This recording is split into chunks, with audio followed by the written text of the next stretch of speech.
Buen día. Bueno, lo primero, disculpad el retraso, pero teníamos problemas técnicos con acabar. Muchas gracias por venir, a quienes estáis aquí y a quienes nos están siguiendo también por el online. Y gracias a la Facultad de Geografía e Historia de la Universidad de Valencia que seguimos el espacio. Me alegro de poder presentar este congreso sobre uno de los más grandes historiadores del siglo XX, como es Edward Campbell Thompson, historiador inglés, fundador junto a otros de una perspectiva histórica denominada Historia del Trabajo, y su obra, la formación de la clase obrera en Inglaterra, publicada a inicios de los años 60, se ha convertido ya en un clásico de la historiografía, y algunos de sus textos, como La economía moral de la multitud, entre muchos otros, han ayudado a revalorizar las experiencias, las luchas, los modos de vida de los grupos subalternos. Cuando hace ya un tiempo hablábamos, un grupo de amigos, que algunos de los cuales están aquí, sobre Thompson, pensábamos que él tenía muchas cosas que decirnos a la hora de pensar cuestiones tanto académicas como analíticas, y que debería tener muchísima más relevancia en los debates públicos actuales. Si bien a Thompson se le han hecho algunas críticas, algunas de las cuales trataremos también aquí en el Congreso, creemos que es interesante poner al historiador, tanto su vertiente teórica como sus críticas, incluso su faceta política, como punto de partida que guíe tanto investigaciones como debates públicos actuales. Por tanto, me alegro también de contar con 4 ponentes de lujo que nos van a ayudar a tratar algunos de estos temas, como son Ferran Archiles, Mónica Burguera, Xavier Domènech y Julio Martínez Cava.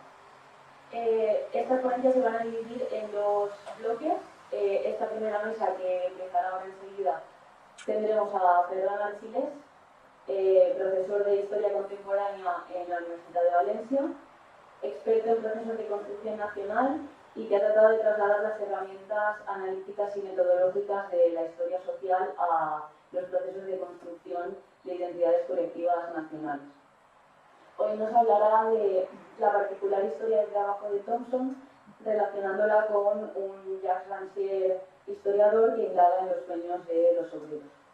Y junto a Ferran tendremos a Mónica Burguera, profesora de Historia Contemporánea en la UNED, que ha trabajado la relación entre identidades femeninas y revolución liberal en España, y que además es una especialista en la historiadora Joan Scott, que en lo que refiere al Congreso se centrará en las críticas que ésta le hace a Thompson en el contexto del giro cultural de los años 80-90, para replantearlo en el marco de la reflexión sobre la historia biográfica y la subjetividad en la actualidad. Las ponencias durarán hasta las 11:15, 11:30, porque vamos con un poco de retraso, o sea que tenéis más o menos 45 minutos cada uno aproximadamente, y luego habrá un margen de 20 minutos, media hora para preguntas o debate. Y después de un breve descanso de 15 minutos, pues daremos paso a la siguiente mesa a las 12. Así que, sin más, pues empezamos el congreso con Mónica. Muchísimas gracias por la presentación. Muchas gracias no por prepararnos, por pensar en Thompson, por pensar en nosotros y por darnos la oportunidad, ¿no?, de debatir, que seguro que vale la pena. Bueno, cuando me llegó la invitación, yo lo primero que pensé es, bueno, después de todo lo que se publicó, ¿no?, a raíz de 50 años de la formación de la clase obrera en Inglaterra, pues qué más queda por decir, ¿no?, o qué más queda por decir. Me parece que en ese momento, la verdad, la reflexión sobre Thompson y sobre Thompson, digamos, en su contexto, me gustó mucho, y he leído pues, los que se publicó, casi todo. Incluso había el texto de Miren Jonah, que también trataba el tema de las críticas feministas del feminismo a Thompson, y que también me parece que era muy claro respecto a la rotación de Scott y bueno, pues también al trabajo de Sonia Rose y de Anna Carr, que son bueno, historiadoras del trabajo, ¿no? Que han trabajado en la estela de Thompson.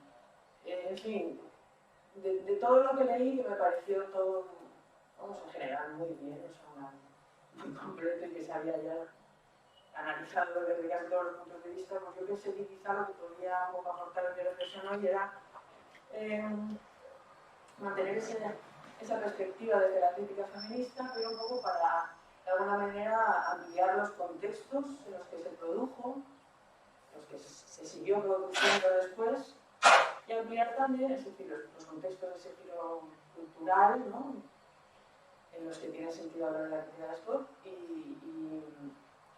y también la diversidad y la amplitud también de la crítica feminista a lo largo de los años, porque pasan casi 60 años, ¿no? Esa doble amplitud, ¿no? De los contextos en los que surge esa crítica y de cómo luego hay una diversidad de críticas feministas fundamentalmente, pero que no han dejado, digamos, de alguna manera pienso yo de pertenecer a esa tradición de Thompson, ¿no? Que creo que podemos hablar de tradición a lo largo de todos estos años, desde el punto de vista de darle más sentido a la crítica de Scott, por una parte en los años 80, 80-90, y por otra parte de diversificar, ampliar las lecturas también críticas de este feminismo que se hizo de la obra de Thompson en diálogo de alguna manera con esa tradición que él había dado. Bueno, espero que valga la pena, no tengo claro si me paso, me avisas, si me puedes avisar pues, unos 5 minutos antes, no pienso que y así yo ya recapitulo algo. Vale. Entonces simplemente empezar diciendo que por supuesto, como vamos, yo creo que ya se puso de manifiesto en todas estas publicaciones en torno a los 50 años de la formación, claro, el personaje, la figura de Thompson es extraordinariamente atractiva, ¿no? Y potente, ¿no? Es un autor contracorriente, ¿no? Es excepcionalmente original en ese contexto marxista de los años 50 y 60. Es extremadamente atractivo la fluidez analítica, ¿no? Que permitía su marco conceptual, ¿no? Que dejaba entrar a la humanidad, a la humanización, digamos, de ese proceso de formación de clase, de identidades fluidas, ¿no? Líquidas, ¿no? Creo que sabe Doménica Mona, y lo llama así, ¿no? Que deja hablar a las fuentes, ¿no? A los protagonistas, ¿no? A gente real, a la de gente real en un contexto real, frente a abstracciones, pues, imposiciones, ¿no? Diría yo, de la ortodoxia marxista, ¿no? Una figura muy potente también por su activismo, ¿no? Porque lo que es está directamente relacionado con su activismo político. Porque también quizá abre luego para una pregunta, ¿no? Que es la de la relación entre la escritura de la historia y la política, ¿no?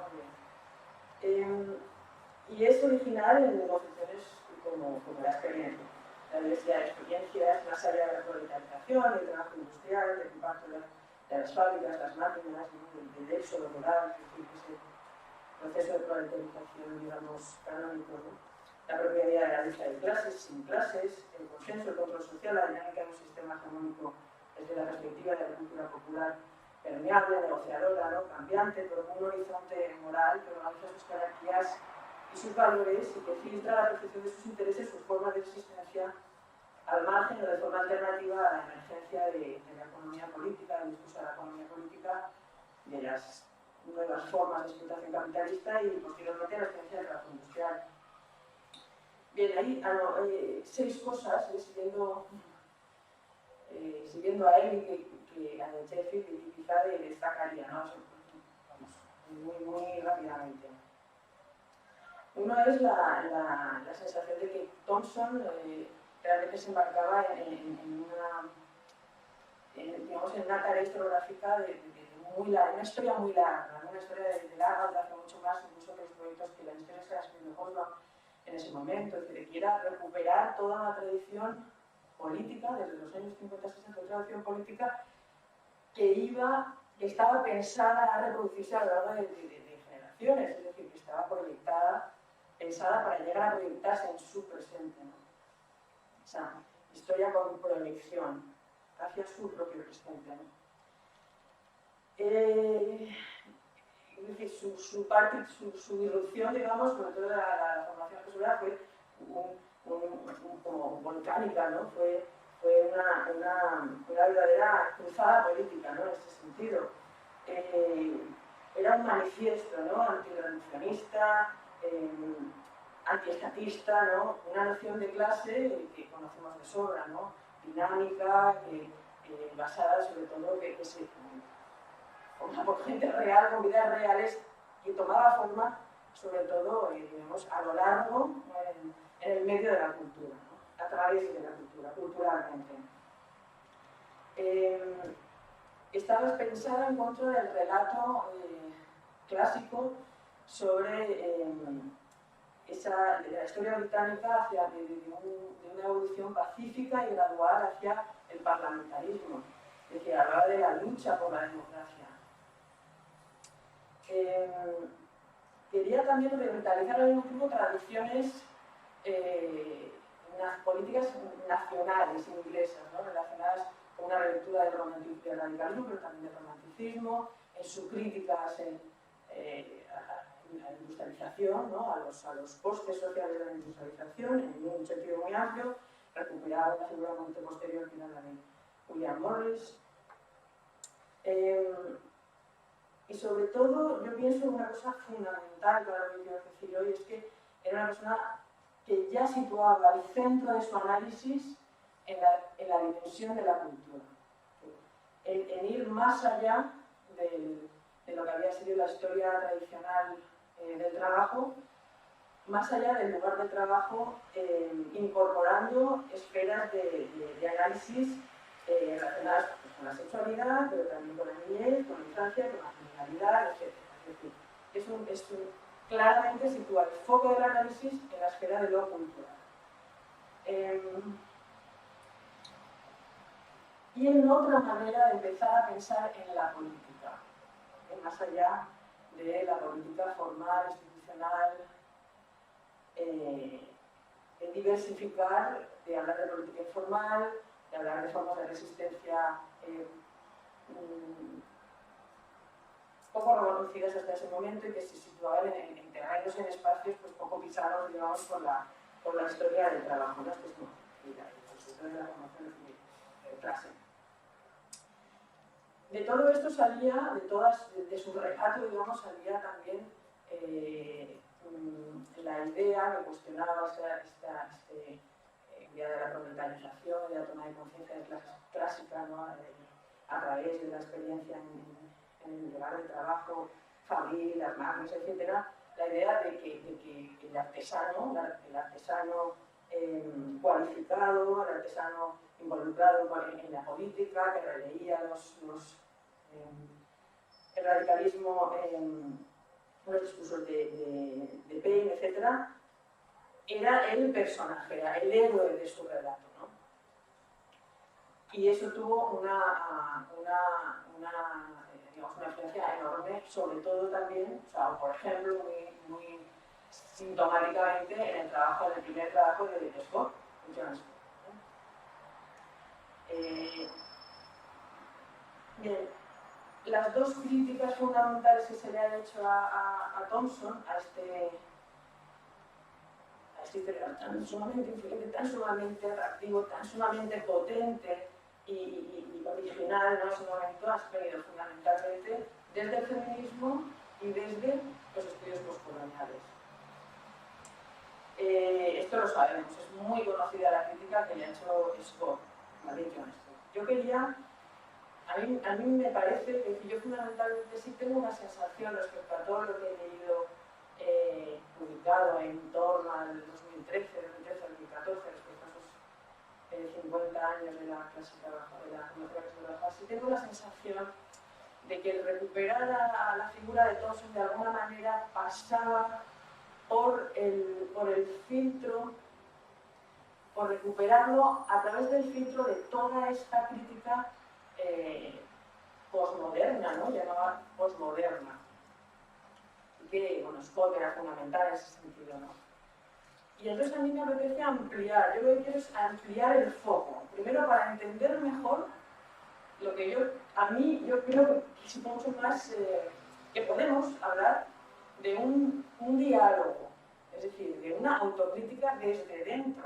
Y a mí es lo que me parece más interesante de la influencia de Thompson, de lo que aportó. Y es que yo creo que generó un diálogo desde dentro, de autocrítica desde dentro. Y yo creo que en esa clave podemos entender todo mejor el trabajo de Scott. Y en este contexto amplio, que desde los años 70, pero sobre todo a lo largo de la década de los años 80, confluyeron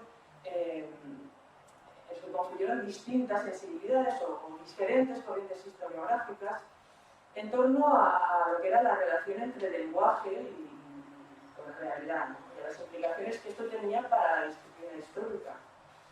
Desde el punto de vista del historiador como narrador, pero también del lenguaje como constructor de identidad o de la realidad misma, ¿no? Todas estas corrientes historiográficas se apoyaron sobre debates de filosofía de la historia un poco anteriores, desde los años 70, la Capra, Riquet o Heidelberg, pero realmente confluyeron, yo creo que desde una perspectiva estrictamente lo que llamamos ahora de historia global, es decir, en muchos lugares al mismo tiempo, todo este giro hacia la cultura. Yo pienso que Thompson fue fundador, o sea, uno de los pioneros de ese giro, lo que forma parte de este giro cultural.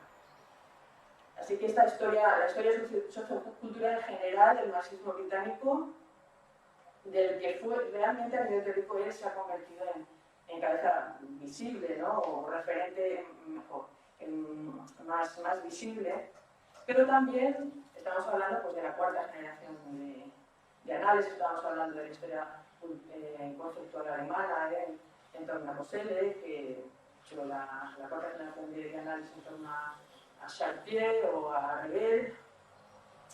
Estamos hablando de la microhistoria también, estamos hablando de cómo estamos hablando de la nueva historia cultural norteamericana, en la que se nos dejaba Scott, Patrick Joyce, etc., británico, pero todo el feminismo norteamericano, digamos. Está también toda la crítica postcolonial, que viene en diálogo con los estudios culturales británicos también, con a Stuart Hall.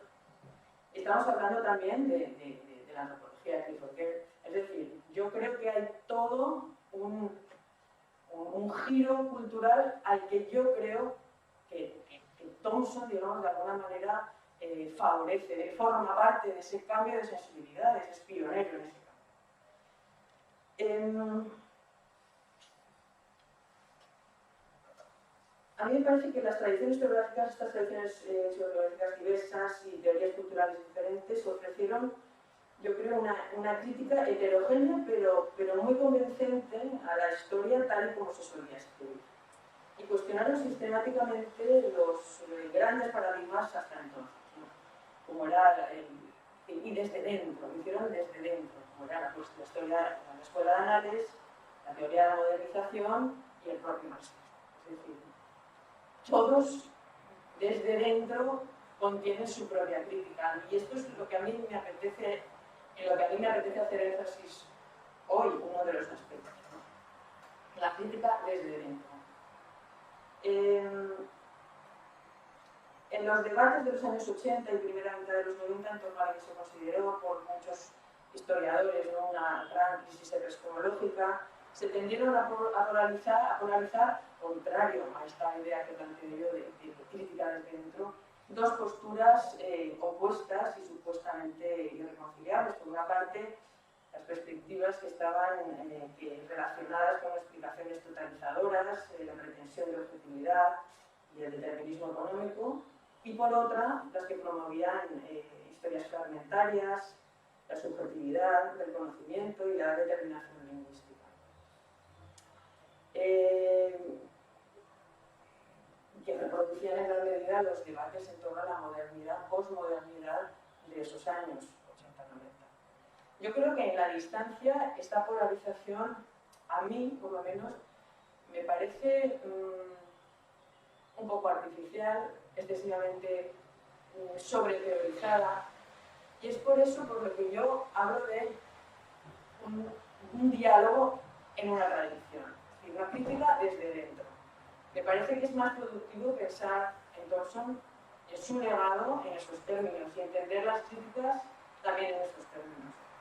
Y de hecho, lo que me gustaría hoy, si me da tiempo, espero, es que sea de una manera muy impresionista, muy selectiva también, pero sí alargar esa tradición, es decir, seguir leyéndola a través de las trayectorias de algunas historiadoras, yo creo que muy importantes. Bien, desde es decir, la figura de Scott surge aquí, ¿no? Y es también una figura muy potente. Una figura muy potente porque ella habla además explícitamente en los textos más críticos con Thompson, habla del feminismo socialista, y está apelando a un posicionamiento muy claro desde dentro. O sea, eso me parece remarcable, que querría dejarlo claro, ¿no? Desde dentro, explícitamente posicionada, con todo lo que eso también significaba en los años 80, que ahora nos parece menos importante, ¿no? Más fácil posicionarse a la hora de hablar, entonces quizá no lo era tanto. Bueno, y con un reto importantísimo por delante desde el punto de vista del feminismo socialista. Escribe en el 83, creo que ya habla de ello en la Asociación Americana, ¿no? de Historiadores Americanos, pero en el 86 ya publica el famoso Women in the Making of the English Working Class, las mujeres, ¿no? en la formación, en el libro de Thompson de la formación de la clase inglesa. Viene a decir, el primer argumento que viene a decir es algo que ya entonces había dicho muchas veces, y es que no había mujeres, Thompson no se preocupaba por las mujeres, pero que cuando aparecían, o que si cuando aparecían, pero digamos como casi el negativo de la figura del artesano politizado, capaz de considerarse, ¿no? O sea, de ser consciente en el sentido de que se consideraba, pues digamos que incapaz de participar en la política, de ejercer la ciudadanía, aunque no tuviera propiedades, ¿no? Es decir, en esa lucha por la democracia, ¿no? En esa lucha por la democracia. Aparecía como el negativo, parecía como asociada pues, a lo doméstico o asociadas a la irracionalidad, ¿no? Cuando era, digamos, de una manera crítica o resistente.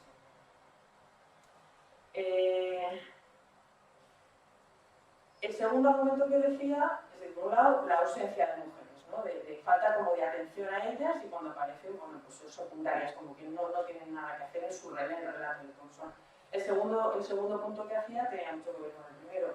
Decía que Thompson escribió un relato, por supuesto atravesado por el género, en el sentido de que el libro no dejaba de ser un relato épico, protagonizado por hombres, que podían imaginarse, como he dicho, como ciudadanos independientes, y confirmaba, de alguna manera, que las mujeres no habían formado, o no problematizaba el hecho de que las mujeres no habían formado parte de ese proceso de construcción de la clase.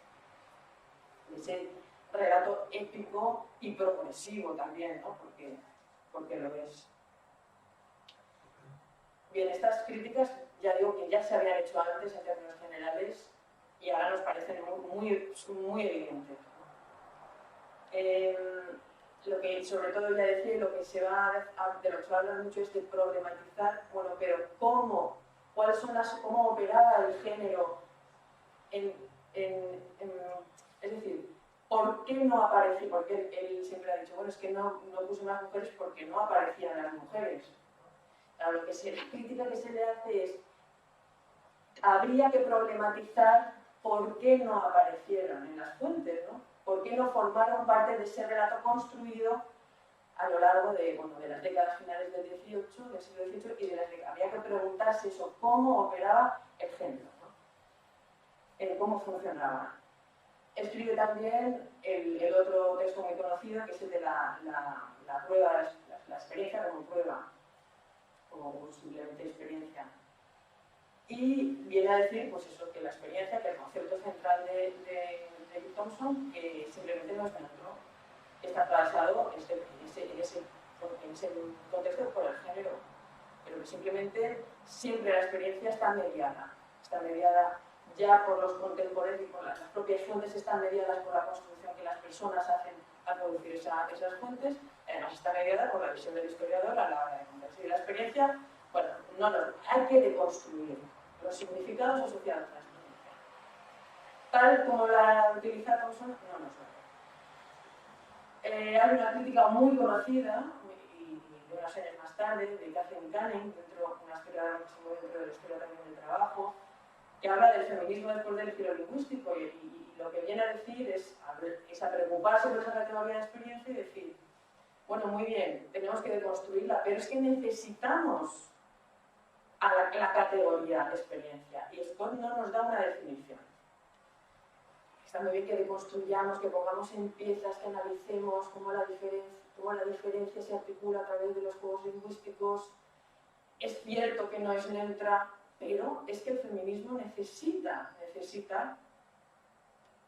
poder construir un sujeto, ¿no? Ese es el gran dilema, además histórico del feminismo, ha sido la necesidad de reconstruir todos los atributos que se asociaban a la idea de mujer y al mismo tiempo de necesitar un sujeto unitario en torno también a esa categoría mujer, porque es la categoría precisamente de exclusión.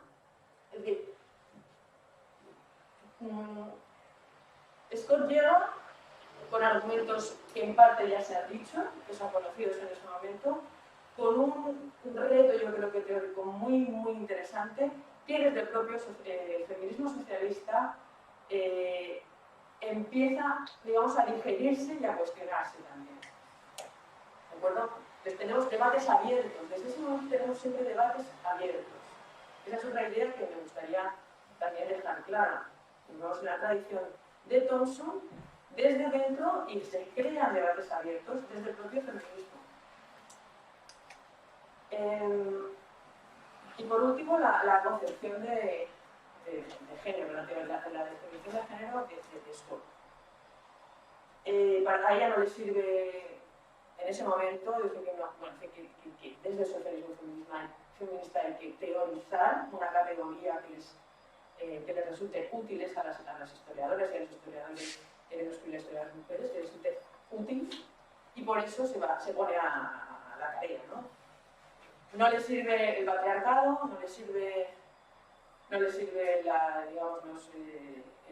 marxismo y esa doble, digamos, la idea de la doble exclusión, ¿no? De la doble opresión en virtud del patriarcado y de los modos de producción, etc. No le sirve tampoco el psicoanálisis, las teorías psicoanalíticas, porque de alguna manera u otra todas le resultan ahistóricas, es decir, que no puede contemplar el cambio en esa dominación, ¿no?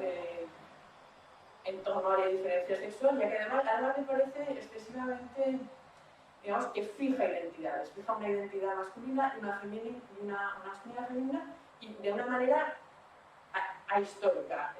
A los historiadores les cuesta mucho encontrar las posibilidades del cambio y de la acción y de la subjetividad, que al fin y al cabo es lo que a ella le preocupa y que además tiene muchísimo que ver con esa tradición que ha abierto Thompson, porque él ha puesto encima de la mesa estas cuestiones. La cuestión de la acción, la cuestión de la subjetividad, la cuestión de la construcción de una conciencia que no está predeterminada, es decir, nos estamos moviendo en un conjunto de preguntas que vienen de una tradición concreta y que generan debates abiertos que se van a ir reelaborando. Bien, para ella es fundamental la lectura que hace de realidad y de construcción, ¿no? de los discursos, del lenguaje, y también fundamental la lectura que hace de Foucault y de su concepción del poder. Esa idea de que el poder está en todas partes, ¿no?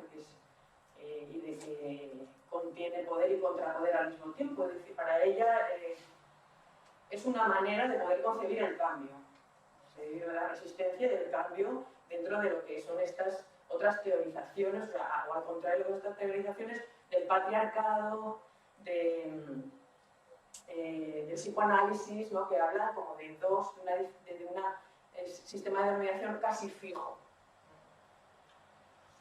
Bien, el caso es que, como dijo Eli, ¿no? Jeff Ealy, que es un historiador que ya seguro conocéis todos, que ha escrito muchísimo sobre el diálogo entre la historia social y la historia cultural, que él mismo, por supuesto, surge de la historia social en la estela de Thompson, y lo ha repetido y lo ha analizado mil veces. Y él en el 2005, a principios del siglo XXI, el género había dejado de ser una categoría útil, como decía Scott, para convertirse en una categoría necesaria. Bien, toda esta inercia de la que acabo de hablar, en torno al giro cultural, fue sintomática, creo yo, y creo que es importante decirlo, del contexto en el que se había ido hundiendo el comunismo.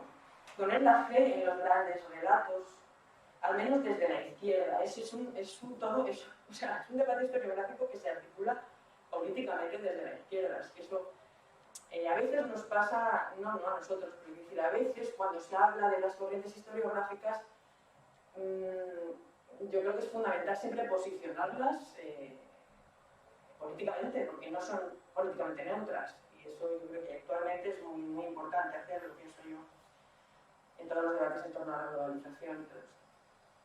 Pero bueno, es en ese contexto, ¿vale? Es en el contexto en el que, por cierto, también se publicó el libro, por ejemplo, de Christopher Bailey, que habla, que para mí también, yo lo considero fundacional también, de otro tipo de relato, con el que esta tradición yo creo que va a establecer un diálogo también, desde el punto de vista muy interesante, muy necesario. Pero bueno, ahí lo dejo. Tanto de los estudios feministas como desde los estudios postcoloniales, en estos años, en este contexto que he intentado describir brevemente, creo que desde ambos ámbitos, sobre todo desde las universidades norteamericanas, se jugó un papel extraordinariamente renovador. En medio de todo este campo de influencias cruzadas, porque este giro cultural respondía también a nuevas cuestiones políticas, lanzadas desde esos estudios de las mujeres y también desde los estudios sobre el imperialismo y la colonización desde los años 70. Tienen ese potencial político, ese potencial de recuperar, de compartir con la historia social de Thompson muchos de los compromisos fundamentales en relación a dar una respuesta intelectual a las necesidades políticas contemporáneas y en relación a ampliar los objetivos e intereses de la historia como disciplina. Es decir, como dice él también, pese a la radical oposición, y esto le cito, entre la historia social y la nueva historia cultural, y las agrias luchas a las que habían dado lugar en sus diferencias, cada una de ellas reflejó el deseo de una historia más democráticamente incluyente como disciplina y como profesión.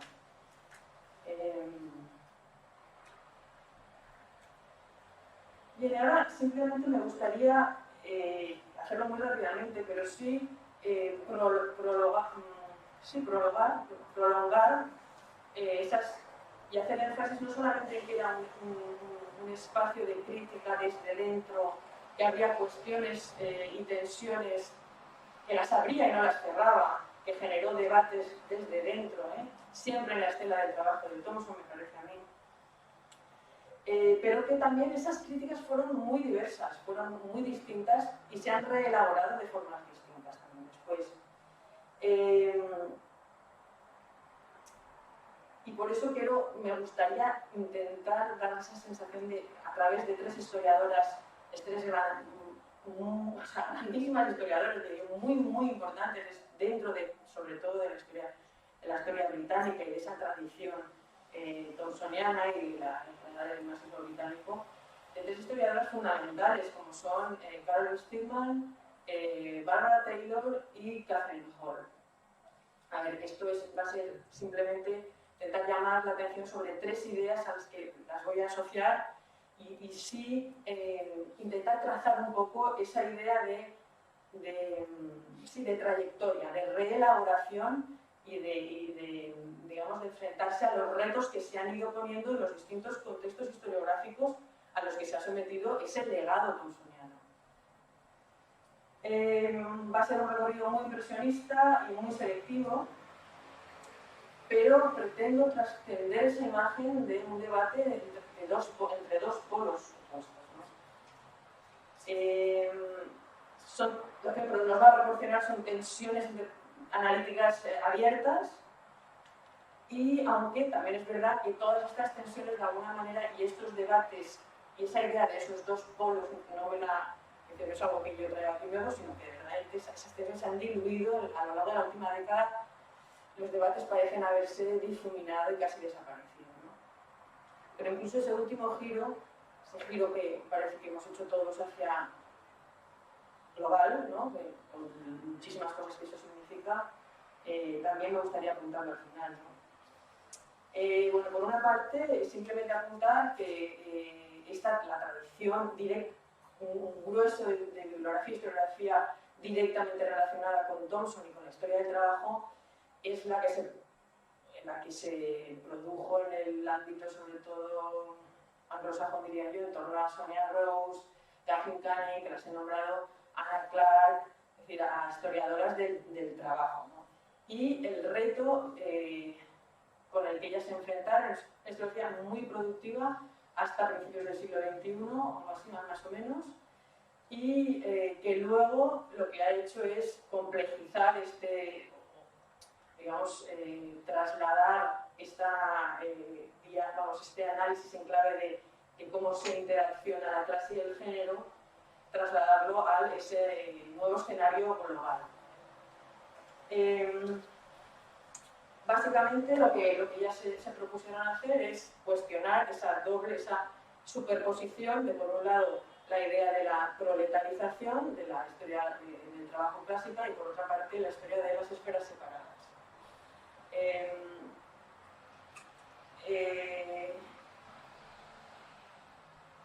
A ver, es que esto no quiero decir, perdóname que se me para. Yo lo que creo que es fundamental entender es que la impronta de Thomson es muy clara a la hora de hablar en sus trabajos, a la hora de hablar de nuevos espacios de análisis y de experiencia, es decir, parten de Thomson, pero para recuperar, por un lado, para cuestionar la institucionalización a nivel informal y formal de un universo del trabajo atravesado por el género, es decir, atravesado por una relación de poder, una construcción de los significados asociados al trabajo y las mujeres y al trabajo de los hombres completamente distintas en los espacios sindicales, en los espacios laborales, en la legislación que se producía, etc. Es decir, apuntaban a cómo operaba el género a la hora de crear todo ese mundo del trabajo atravesado por la diferencia sexual, que daba pie a dos tipos de experiencias por lo menos diferentes. Pero todo eso posibilitado por esos nuevos espacios de la familia que sí que había abierto Thomson, aunque él no había problematizado qué pasa con las mujeres, por qué las mujeres literalmente no me aparecían en las fuentes que yo utilizaba o aparecían de una determinada manera. Ese es el gran reto que ellas tienen por delante, es decir, se renueva de una manera profunda, yo creo que duradera, toda la historia del trabajo y de la formación, sobre todo la historia del trabajo, de la experiencia laboral, los cambios en las experiencias laborales de las mujeres y la forma de que esas se institucionalizan a lo largo del 19, principios del 20, de una manera yo creo que ya poco cuestionable. Ese es un primer reto y un conjunto de trabajos muy sólidos y que siguen, digamos, produciéndose o que han cambiado, eso sí, han girado hacia esa deslocalización de la producción, a esas interconexiones entre la producción y la mano de obra, etc.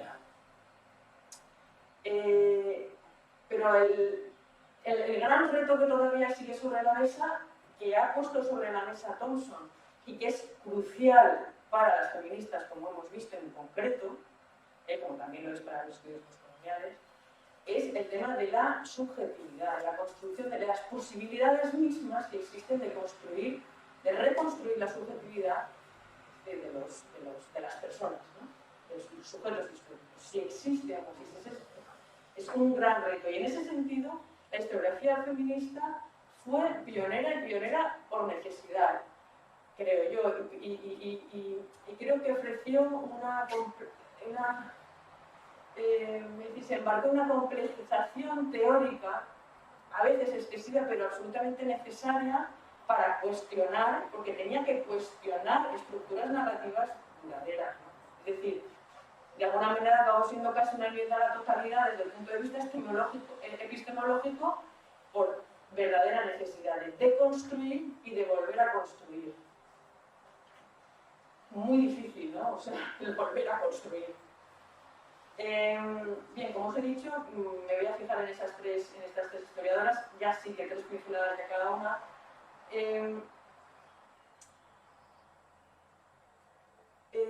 Porque son mujeres que nacen entre el 46 y el 50, son mujeres que están vinculadas a la History Workshop, algunas de ellas lo conocieron a él personalmente y él les dio clase o simplemente convivió con ellas, y creo que son un producto directo de ese primer legado tan potente, ¿no? que Thompson puso sobre la mesa, y en el que la construcción de la subjetividad, de la conciencia de clase en primer lugar, pero de cualquier tipo de subjetividad en líneas generales, como forma de explicar la acción, es decir, que eso es lo que está en el corazón de lo que es central, ¿no? Ellas están en ese debate y están en esa empresa. Carol Stigman, una historiadora muy original, aquí no se ha traducido apenas, pero ha sido muy influyente en la historiografía británica. Bueno, el propio Jeff Ely, en su libro autobiográfico casi, ¿no? Creo que traduciste, la línea torcida o la línea quebrada, siempre he pensado que no sabía cómo lo hubiera dicho yo.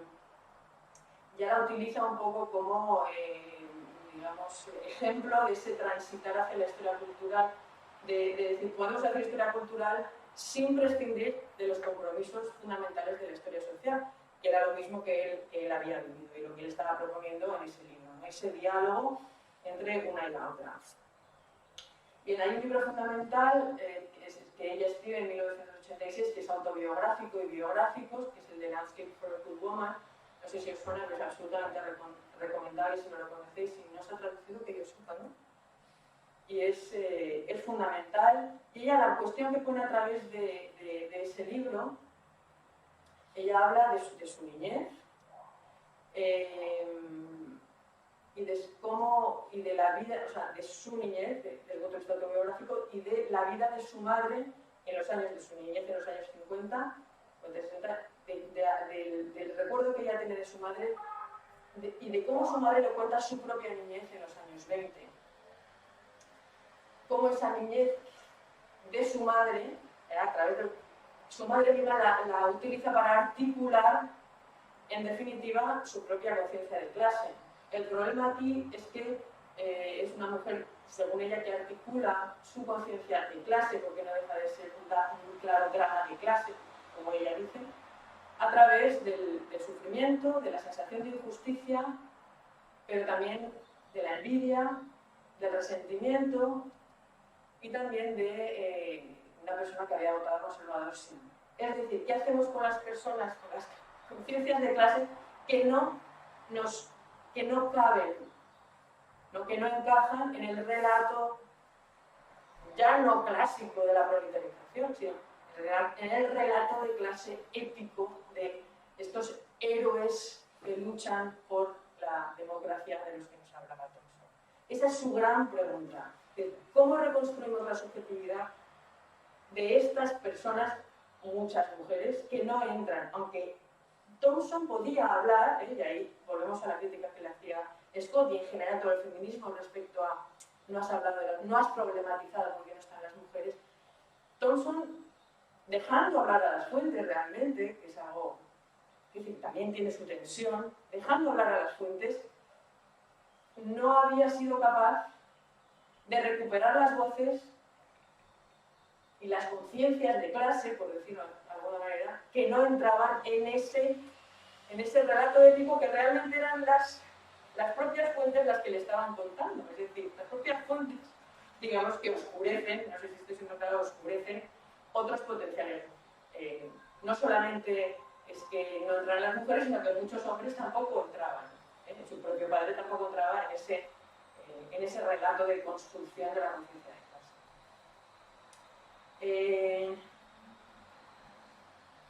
Como dice ella, la cito muy bien. La clase, tal como la definió Thompson y después de Thompson, fue útil para comprender a algunas mujeres del pasado y a algunos hombres del pasado, pero desde luego no a todos. Ella también la acusa, bueno, escribe muchos artículos y es explícita, muy explícita en ese diálogo abierto con Thompson. Escribe hace una comparación, por ejemplo, entre Eliot, un diálogo ficticio entre Eliot y George Eliot y Middlemarch, y Thompson habla de una obra de Thompson muy interesante que sí que está escrita como desde el punto de vista de una mujer, y dice, ves, ahí él sí que ha intentado reconstruir la subjetividad de una mujer y una serie de experiencias que no recogía en su antiguo libro, pero no llega a ser consciente de ello porque para ella Thompson en realidad no es consciente de que en general la cultura no es reflejo de las condiciones sociales, sino que también es constitutiva de esas condiciones sociales, y eso piensa que es fundamental entenderlo a la hora de poder reconstruir, poder cuestionar las fuentes que le hablan en esos términos y de poder reconstruir las subjetividades alternativas.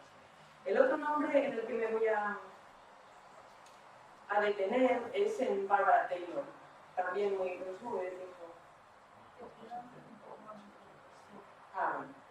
creo que acabo. Y es que la escritura biográfica o autobiográfica, no como es el caso de Stigman, que la ha seguido estudiando, la ha seguido utilizando hasta ahora mismo en todo lo que ha publicado posteriormente, se ha utilizado mucho para explorar y analizar las diferentes formas de experiencias y subjetividades de clase de la misma época que analizó Thompson, ¿no? Y ha sido fundamental para la historiografía feminista que está forjada en esta tradición. De hecho, bueno, como ha dicho, lo escribió Isabel Bourdieu, ¿no? Porque Thompson escribió por algo, no sería una coincidencia que escribió antes de la formación de la clase obrera, escribió una gran biografía, la de William Morris, y que además su propia noción de experiencia estaba asentada sobre lo que Isabel Bourdieu llama una multiplicidad de historias personales que constituyen ese entramado básico de su renovación del concepto de clase, es decir, esa idea de acercarse a lo individual, de reconstruir puntos de vista individuales e historias de vida, es algo que está en Thompson claramente, ¿no? Y dentro de los debates sobre la biografía, en los que la historiografía feminista, para los que la historiografía feminista ha sido tan fundamental, todo esto también forma parte de esa tradición post-Thompson, ¿no? Esta idea de que la experiencia de las historias de vida, eso es muy claro, por ejemplo, en Catherine Hall, como luego apuntaré en un momento. Si leí los libros de Catherine Hall, que son deliciosos de leer, esta sensación de que las experiencias, y ella tiene una sofisticación intelectual extraordinaria y ha ido bebiendo los retos posteriores, postcoloniales, etc., pero ves a esas personas casi en los mismos términos en los que Thompson dejaba caer las fuentes. Veía a esa gente que vivía, que funcionaba, que contaba, que se movía, casi esa gente real, esa idea de llegar a la gente real. Bien, Barbara Taylor también es una persona que surge de aquel contexto, que publica primero Eve and the New Jerusalem, yo creo que tampoco se ha traducido, pero que claramente trabaja en los mismos años que Thompson, y lo que intenta no es tanto reconstruir las vidas de las mujeres de la clase trabajadora, sino que va buscando ese proceso de formación de la subjetividad femenina potencialmente feminista. Bueno, parece ser que me cuesta, encuentra a Mary Wollstonecraft, ella luego va a escribir una biografía, Wollstonecraft se notó una hostilidad tremenda, pero sí parece que, bueno, que el socialismo utópico en torno a Owen, pues bueno, sí que durante hasta los años 20 o algo así, pues sí que fue capaz de proporcionar esos discursos, esos terrenos en los que las mujeres sí podían pensar en términos, podían proyectarse en términos pues, de igualdad, etc. Bien, desde ahí, bueno, sí, desde ahí ella, y después de escribir la biografía sobre Wollstonecraft, ella entra de lleno al debate, a los debates sobre la biografía, sobre la nueva biografía, sobre el retorno del sujeto, y sobre todo este giro biográfico, que bueno, gran parte de la disciplina está inmersa, sobre todo la disciplina que está buscando o recuperando esas individualidades, esa subjetividad que sigue, digamos, como muy comprometida por reconstruir la subjetividad.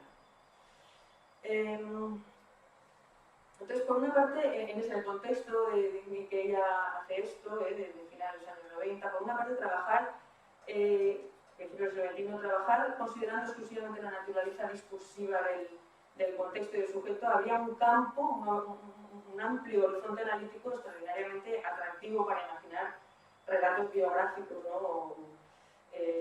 Historias personales críticas, porque la sensación de contingencia, ¿no? de fragmentación, de contradicción, de cambio, podía ahora detectarse con mucha más facilidad.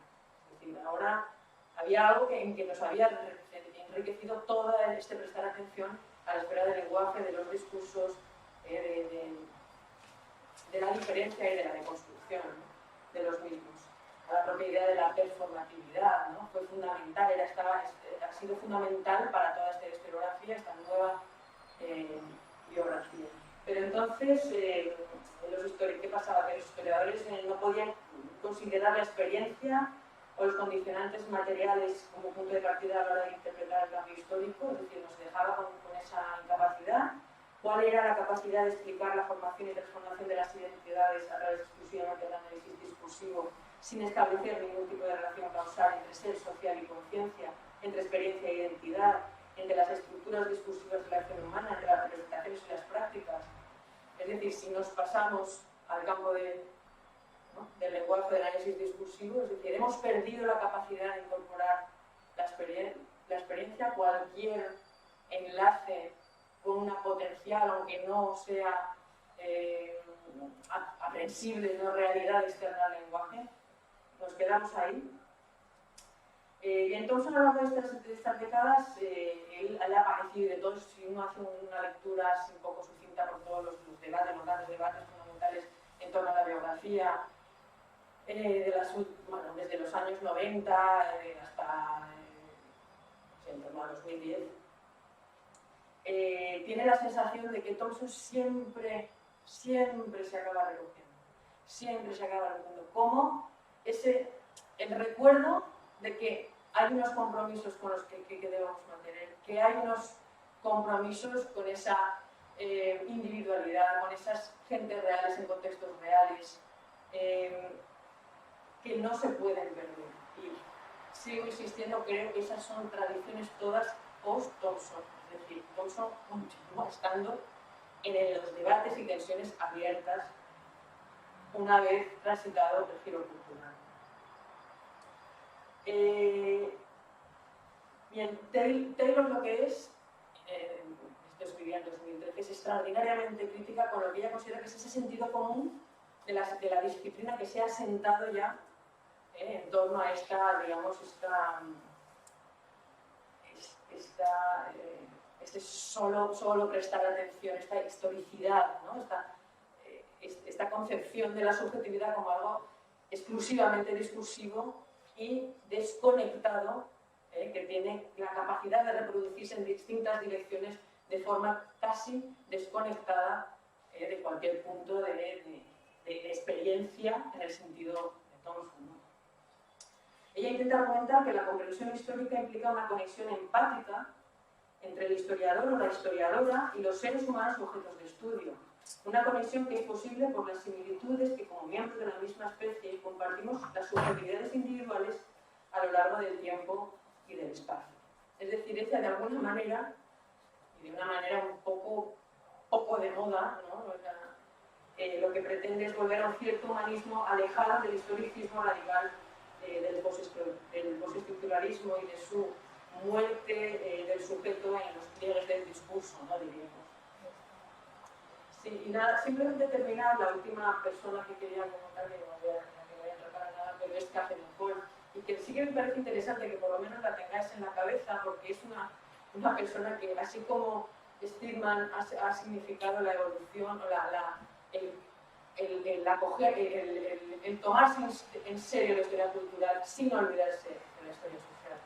Así como Taylor supone prácticamente lo mismo, evolucionar, o sea, es explorar las posibilidades de explicar la subjetividad sin olvidarse de la posibilidad de hablar de una subjetividad arraigada en gente real y en un contexto real. Ella, Hall, además de ser, cuando escribió su libro Civilizing Subjects en el 2002, que es un libro absolutamente fundamental y central, cuando lo escribió le compararon y dijeron, bueno, esta es la nueva formación, ¿no? Esto para la historia colonial supone lo mismo que supuso la formación de la clase inglesa para la historia del trabajo, ¿no? O para dentro del siglo de izquierda. Es decir, es equiparable, ¿no? La importancia y los términos en los que se reconstruye, precisamente porque recuerda mucho en su manera de funcionar a esos modos que empleó Thompson. Pero ella hace un recorrido todavía más sofisticado, es decir, empezó escribiendo sobre Thompson en Critical Perspectives, hablando de todo un poco lo que había aportado en obra de antes Scott, ¿no? Por qué no era capaz de explicar qué pasaba con las mujeres y por qué eso era muy difícil en los años finales del siglo XVIII y de Primera Guerra. Luego siguió con libros sobre la clase media, la construcción de la clase media desde el punto de vista del género, la construcción de la identidad nacional inglesa, y esa imagen que a mí me parece súper potente, potentísima, que habla de el imperio en casa, ¿no? El imperio dentro y fuera, que habla de mezclas y que en ese sentido yo creo que su trabajo está en las raíces de todo lo que luego ha sido el giro global. O sea, a mí me parece absolutamente fundamental y es un eslabón que nos interesa mucho, creo que problematiza y mantener en la cabeza precisamente para pensar en el contexto actual en el que nos encontramos. Una persona que ha leído con muchísima seriedad y que ha asumido todos los estudios, bueno, es la pareja de Stuart Hall y también surge de todo ese contexto, ¿no? Pero es absolutamente fundamental. Y simplemente para terminar, yo creo lo que he intentado hacer, y espero que no haya sido demasiado arduo, pero es de alguna manera demostrar o intentar darnos cuenta que yo pienso que es interesante reconstruir a Thompson en sus contextos. Pero desde el punto de vista práctico es también igual interesante o más entender cómo se ha ido releyendo y construyendo en torno a esa, que yo creo que es una tradición, para entender mucho mejor la potencia que tuvo Thompson en su crítica, para entender mucho mejor la potencia política también, interpretativa, analítica y teórica que tuvo toda la crítica feminista en un momento dado sobre su trabajo, precisamente por lo influyente que fue, pero también para entender la potencia de pensar el relato de la modernidad en términos de interconexión, no solamente de analizar el orden colonial sobre el que está construida la contemporaneidad, sino también entender ese relato en términos de interconexión, de mezcla, y que todos esos giros también nos han ayudado de alguna manera a democratizar nuestra práctica como historiadores y nuestro posicionamiento político de alguna manera en las condiciones del futuro. Así que muchas gracias.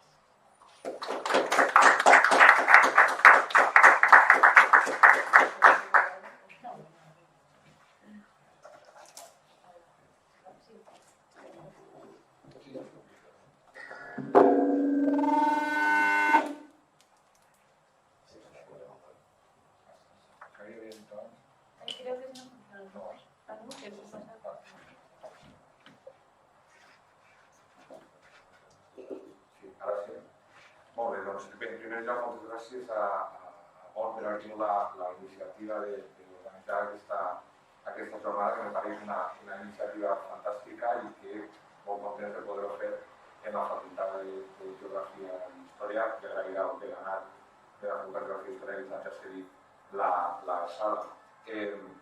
Bé, la veritat és que parlar després de Mònica Bolguera és un avantatge enorme, és que ella ha explicat tant d'història, ha fet una part del passat, que jo ja necessité haver d'explicar on estem gràcies a l'obra de Thompson, utilitzant un ariet enorme que ha sigut la historiografia del gènere, però que ja es veu que afecta pràcticament tots els temes que Thompson posava damunt de la taula. Per tant, dit això, jo no seria capaç de fer una radiografia més ben feta, el que vaig a fer és replegar-me un poc només al parell d'aspectes, si de cas menors, de l'obra. És veritat, com comentaves en la presentació, inicialment un atac d'optimisme vaig pensar que podria tornar a parlar d'una comparativa entre l'obra d'E.P. Thompson i del filòsof doblat d'historiador francès Jacques Rancière, que és autor d'una obra magnífica de filosofia i història del moviment obrer, però que té un diàleg estrany amb l'obra de Thompson, o més ben dit no té diàleg.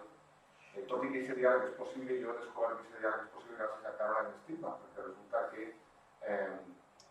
bueno, això és una fricada, però resulta que Thompson i Rancière se van conèixer personalment, perquè van compartir un seminari, i en aquest seminari estava Caroline Stillman, i jo ho vam contar després, i llavors hi ha un text de Jacques Rancière que es podria haver publicat en Espanya, perquè està publicat en el llibre de Ralph Samuel, Història Popular i Teoria Socialista, però el text de Rancière no està.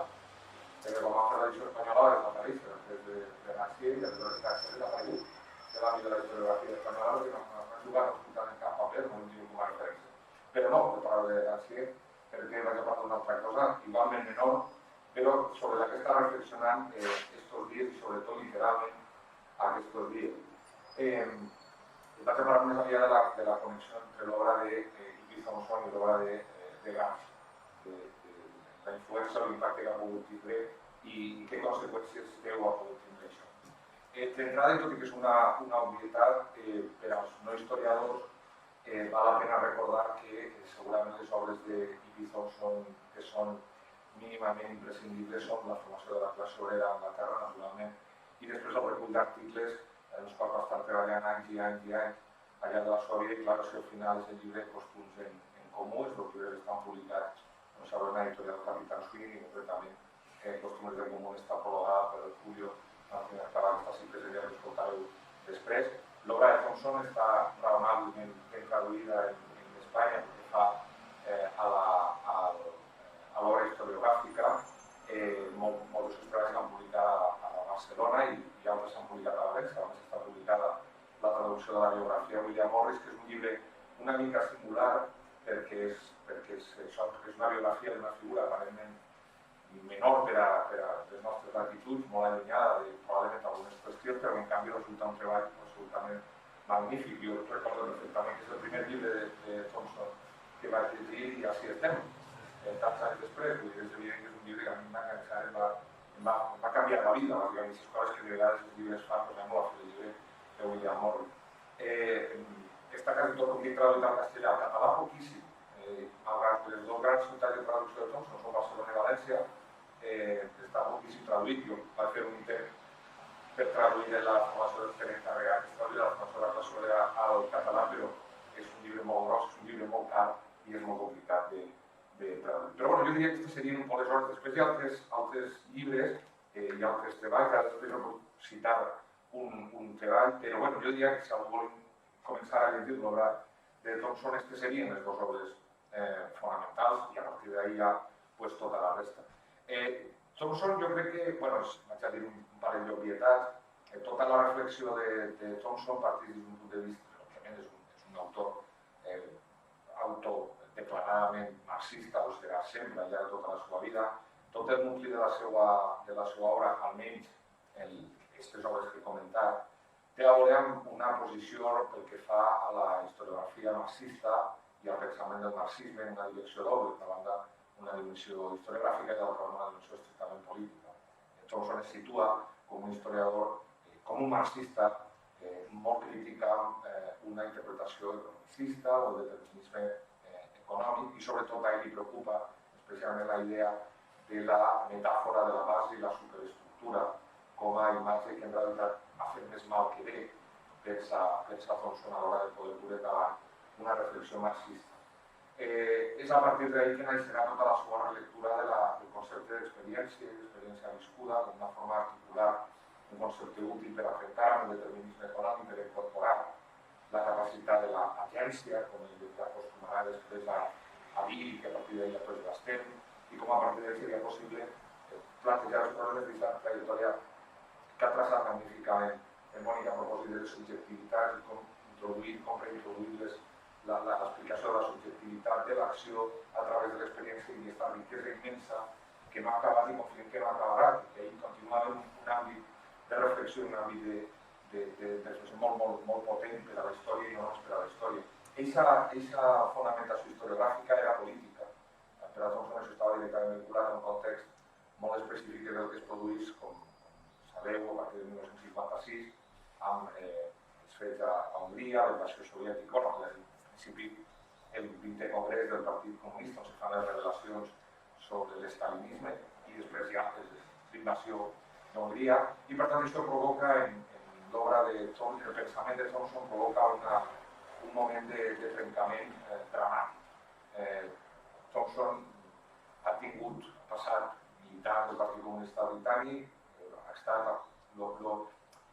lo allunyat o lo apropat que se pugui estar a l'ortodoxia estalinista que li correspon a un home de la seva edat i condició militant del Partit Comunista, que no és massa en el seu cas, però que tampoc és poc. De fet, en la primera edició de la biografia de William Morris, doncs hi ha elogis a Stalin i se queda tan ampli, no? Després, en la segona edició, això ja desapareix, però és el que la seva militància en aquell moment introduïa. Però aquesta crisi política és tan profunda que ell el porta no a abandonar el marxisme, no a abandonar una postura d'esquerres en cap cas, però sí que el porta a una reflexió crítica que és política i que és, per tant, historiogràfica, perquè efectivament per a Thompson no és separable la historiografia de la política de la historiografia. En tot cas, la seva biografia és d'això, no hi ha ninguna manera de poder-ho separar. Dic obvietats perquè tots sabeu que aquest és el motor de la reflexió de bona part dels intel·lectuals que trenquen amb el Partit Comunista sempre. I hi ha una segona qüestió, també molt important, del resultat d'aquesta crisi apareix el principi del que després serà coneguda com la New Left, en la qual Thompson juga un paper importantíssim, funda unes publicacions que no duren molt, però que estan plenes de crítics. La New Left després tindrà molt més recorregut, la New Left se convertirà en una gran alternativa intel·lectual, no política, però és una gran alternativa intel·lectual, fundarà la revista New Left Review, que encara avui en dia existeix, és una gran alternativa intel·lectual, existeix políticament la influència de la New Left, podríem discutir molt quina influència política real ha tingut, però des del punt de vista intel·lectual és claríssim que dibuixa un territori nou. Però Thompson no estarà ahí. Thompson, abans d'escriure la formació de la classe obrera d'Anglaterra, que publica en 1963, acumula una doble crisi i una doble derrota. I aquesta doble crisi i aquesta doble derrota és la crisi que li ha produït els fets de 1956, el Congrés del Partit Comunista i de Pecús i els fets d'Hongria, i després la crisi de que ell participa inicialment en la Lluver, però se sent havia marginat. Una nova generació, amb nous punts d'Arfol, que s'ha comentat, que va ser una figura capital, Terry Anderson, d'altres grans noms vinculats a la Lluver, però ell se quedarà marginat. Considera que aquests autors comencen a estar influïts per una sèrie de plantejaments o de perspectives que no caixen amb el model de marxisme de reflexió històrica política, que li interessa, bàsicament, sent molt esquemàtic, però per a fer-me entendre, diguem que el que més molesta a Thompson és que se fa una deriva cap a l'estructuralisme, té una influència enorme del pensament estructuralista, de l'estructuralisme francès, cosa que xoca amb el model d'un humanisme socialista que representa Thompson. Això ja no pararà mai, aquesta qüestió ja serà una fractura que Thompson ja no mai podrà superar, perquè ja no se podrà superar en l'àmbit intel·lectual britànic. Uns anys més tard, Thompson publicarà el seu cèlebre assaig Misèria de la teoria, que és una requisitòria brutal contra Louis Althusser amb raó de vegades i de vegades sense raó, però és una cosa al·lucinant de sectors intel·lectualment més virulents que jo he llegit i més virulents que he llegit a un historiador. No?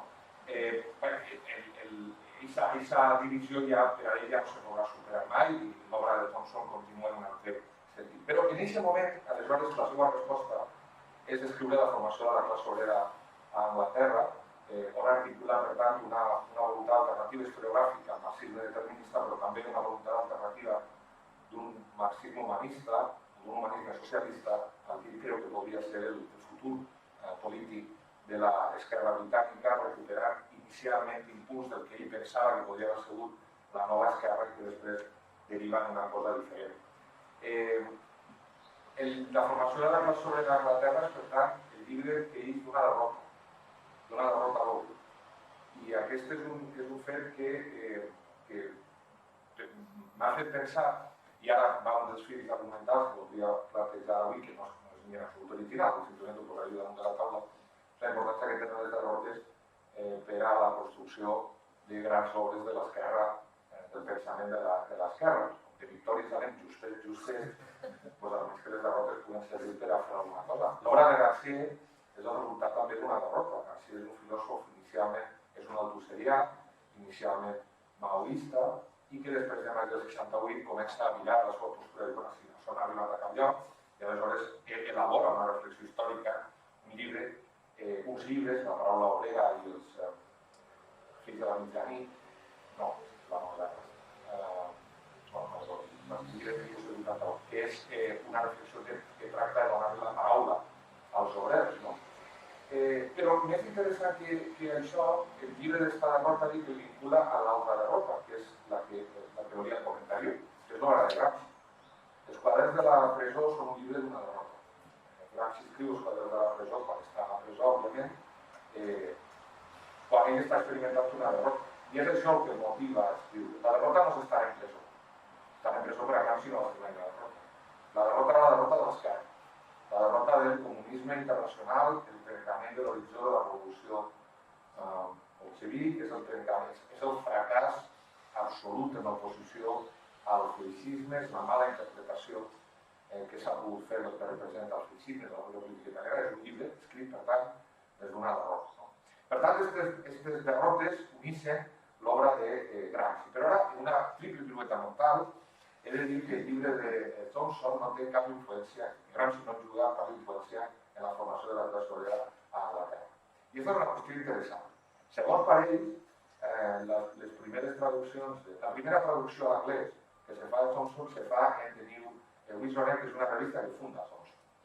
I segons per ell, en algun moment, Thompson comenta a un dels membres d'aquella revista, George Saville, i comenta que està llegint a Gramsci.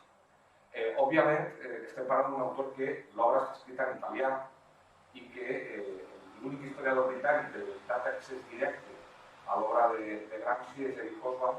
Eric Hobsbawm parla italià, llits italià i per tant anirà directament i trobar l'influència. En una d'aquestes curioses paradoxes que de vegades passen amb l'obra de Gramsci, Hobsbawm, que és l'historiador més gramscià per coneixement, és un dels historiadors menys gramscians per aplicació. Hobsbawm no és un historiador gramscià, com a historiador políticament sí, però com a historiador no. A Espanya també passa. Alguns dels més grans introductors de Gramsci a Espanya no són gramscians i per tant se produeix una situació de dissociació entre la política i l'obra. Però Thompson no coneix l'obra de Gramsci quan escriu la formació de la classe obrera. I en canvi, és perfectament possible llegir la formació de la classe obrera d'Anglaterra i tu, no ell, però tu, pressuposar que se pot fer una convergència amb les idees que estan en Gramsci. No? Jo he mirat l'índex de noms de la formació de la classe obrera d'Anglaterra i no apareix Gramsci. Per tant, citat explícitament no està. Però això tampoc no vol dir res, perquè Thompson de vegades citava de forma implícita, no citava, simplement havia incorporat el que estava posant i no necessitava haver-ho dit. En canvi, la influència de Gramsci en Thompson sí que se produeix després. En 1971 és el moment en què se produeix la traducció més intensa dels quaderns de la presó, la primera tria ja ampla, i això provoca un esclat enorme en tradició del marxisme britànic, la tradició de la influència marxista, que la influència de Gramsci aleshores se converteix en un element que és molt més important. I en els textos d'aixòs anys sí que està allà directament Gramsci. I és molt interessant perquè aleshores Thompson no ha de fer un viratge, Thompson no ha de fer un tall, sinó pot redireccionar part de les seves reflexions en aquest sentit la influència de Gramsci. Tot això no tindria cap interès, evidentment, de no ser que Gramsci representa aquell autor que les condicions biogràfiques en les que va haver de produir la seva obra fragmentària representa la forma més original de pensar el marxisme i sobretot la forma més original de pensar també una crítica al determinisme econòmic, també de pensar una crítica a la història social, tot i que Gramsci no siga un historiador ben pretès, estableix unes ferramentes molt interessants. I concretament hi ha una ferramenta que no és que siga l'única, ni té per què ser la més important, però que probablement és la més important per als historiadors, que és el concepte d'hegemonia, que se convertirà en una peça central. És veritat que és una peça central en l'obra de Gramsci i és veritat sobretot que és una peça central en la influència que tindrà Gramsci en la història de les modernes. Ho ha comentat, són uns elements que se converteixen. És un concepte i és una discussió al voltant del concepte que se converteix en una peça clau. I això sí que està en Thompson i aleshores en alguns dels seus articles de la dècada dels 70 com sobre societat patrícia i plebea o de la lluita de classes sense classes, hi ha unes reflexions directes en les que vull aturar-me molt breument. I després, fent bricolatge, fragments d'aquests textos tornaran a aparèixer en altres textos de Thompson i al final apareixeran també en Costums en Comú, és a dir, que és una idea que ell ja no l'abandona. Fins que molt, això que vaig a dir, el paràgraf que ara llegiré, és un paràgraf que està continuant. El paràgraf que ara llegiré forma part del text de lluita de classes és la societat anglesa del segle XVIII, lluita de classes sense classes, que és un text cèlebre i que ha sigut abans esmentat i que probablement després també. Llig simplement un fragment d'aquestes que insistís que rebota i ressona en distints textos de Gramsci. El concepte d'hegemonia és immensament valuós i sense ell no sabríem entendre l'estructuració de relacions del segle XIX. Però, mentre que aquesta hegemonia cultural pugui definir els límits d'allò possible i inhibir el desenvolupament d'horitzons i expectatives alternatius, aquest procés no té res de determinat o automàtic. Una hegemonia així només pot ser mantinguda pels governants mitjançant un constant i molt destre exercici de teatre i concessió. En segon lloc, l'hegemonia, fins i tot quan s'imposa d'èxit, no imposa una visió de la vida totalitzadora. Més aviat, imposa vellers que poden impedir la visió en certes direccions, mentre que la deixen lliure en altres. Pot coexistir, com de fet ho ha fet a l'Anglaterra del segle XVIII, amb una cultura del poble vigorosa i autoactivant, derivada de les pròpies experiències i recursos. Aquesta cultura, que resisteix en molts punts a qualsevol forma de domini exterior, constitueix una amenaça omnipresent a les descripcions oficials de la realitat. És només un paràgraf, però és un paràgraf tremendament interessant.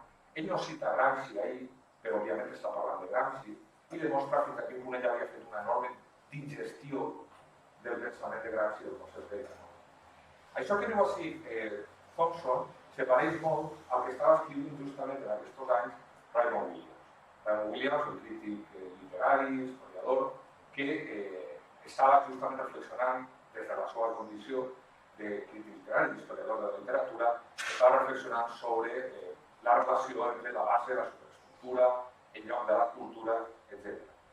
Williams i Thompson, no només ells, però ells, plantegen una lectura del concepte d'hegemonia que és molt interessant. Ells plantegen el concepte d'hegemonia com a negociació. Plantegen el concepte d'hegemonia com a negociació. Això ha arribat a ser un lloc comú, almenys entre els historiadors. Hegemonia vol dir negociació. Però jo voldria que algú diguera on apareix això en Gramsci, perquè no està. Moltes de les millors idees de Gramsci no estan en Gramsci. Estan els autors que deriven de la tradició gramsciana. Tu vas a buscar no està. Però, en canvi, és plausible fer aquesta lectura de Gramsci. Jo crec que sí que és plausible. Aquesta lectura la pot fer Thompson i la fa, i aquesta lectura la pot fer Williams i la fa. Per què dic això? Perquè me fa l'efecte que aquesta lectura que planteja Thompson és extremadament útil, extremadament vital i ens podria ser extremadament necessari en aquest moment. Se parla molt d'hegemonia.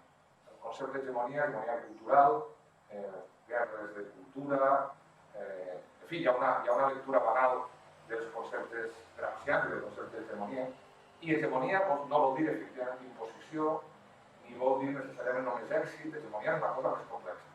És això que diu Thompson. L'hegemonia pot fer conviure l'èxit d'una determinada visió del món i al mateix temps el manteniment, fins i tot autònom, de determinats espais de resistència. I pot implicar també que se produïsca negociació. I pot implicar també les possibilitats d'una dominació completa o una reversió. Tot això sí que està gran. Això sí que ho diu Gramsci. No parla de negociació, però això està Gramsci i aquesta és la idea que ell plantejava. En aquest sentit, el concepte, la reflexió que fa Thompson a la dècada dels 70, jo penso que és el resultat també d'una tercera derrota, de derrota en derrota fins a la victòria final. Doncs és el resultat d'una tercera derrota. I aquesta tercera derrota, que jo crec que ell el fa virar cap al gramscisme, té a veure amb el post-68.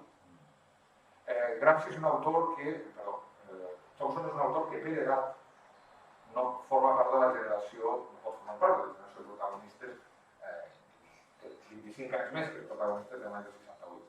I de fet, la seva burla, perquè Thompson efectivament està acreditadíssima la seva capacitat de burla, de crítica, no d'ironia, perquè no és farsant, l'ironia no havia de farsant, però Thompson farsant, té frases molt crítiques contra la gent del moment del 68, en aquest cas no necessàriament el francès, sinó el britànic, els estudiants britànics.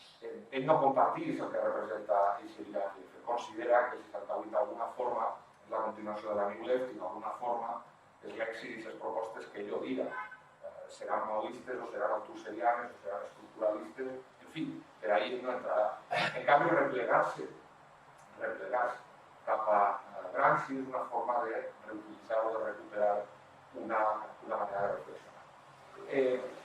Seria interessant, o no, però bueno, rastrejar completament aquesta presència de Thompson, que clar, després queda interrompuda, perquè l'obra de Thompson queda interrompuda quan ell fa el pas cap a la política i se compromet, obertament no perquè abandoni mai l'estructura de la història, però d'alguna manera ell fa un pas cap a la política i aleshores s'implica directament amb el moviment antinuclear, porta una dècada llarga de lluita, de presència i tal, i ahí se produeix un poc una dissolució. Jo no sabria dir, igual, si tenia una visió més clara que jo no la tinc, però no sé fins a quin punt la política de Thompson és thompsoniana. I no sé fins a quin punt la història de Thompson respon a la política thompsoniana. Jo no ho veig. Crec que hi ha una certa dissociació. Es mou molt aviat no és una continuïtat, sinó que va abandonant trossos pel camí. Però al final torna a la història i no deixa la producció i acaba publicant l'últim llibre. Eixa reflexió sobre el concepte d'hegemonia entesa en aquest sentit, jo crec que és una ferramenta que pot ser útil. I, aleshores, he portat un text que és la lectura més interessant que he llegit jo darrerament sobre el que estem vivint ara, literalment el que està passant i concretament vaig a fer un breu exercici de presentisme. És la millor anàlisi que he llegit de la situació política actual a Espanya i Europa, però motivada, com dic, per els últims esdeveniments. La dreta s'ha renovat i reformat ella mateixa completament. Constitueix una força político-ideològica d'un tipus completament nou.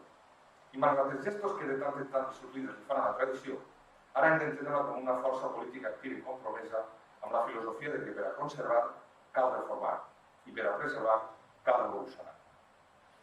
No considera que la crisi actual presenta un statu quo passiu i defensat, sinó un canvi estratègic de forces polítiques a reconstruir.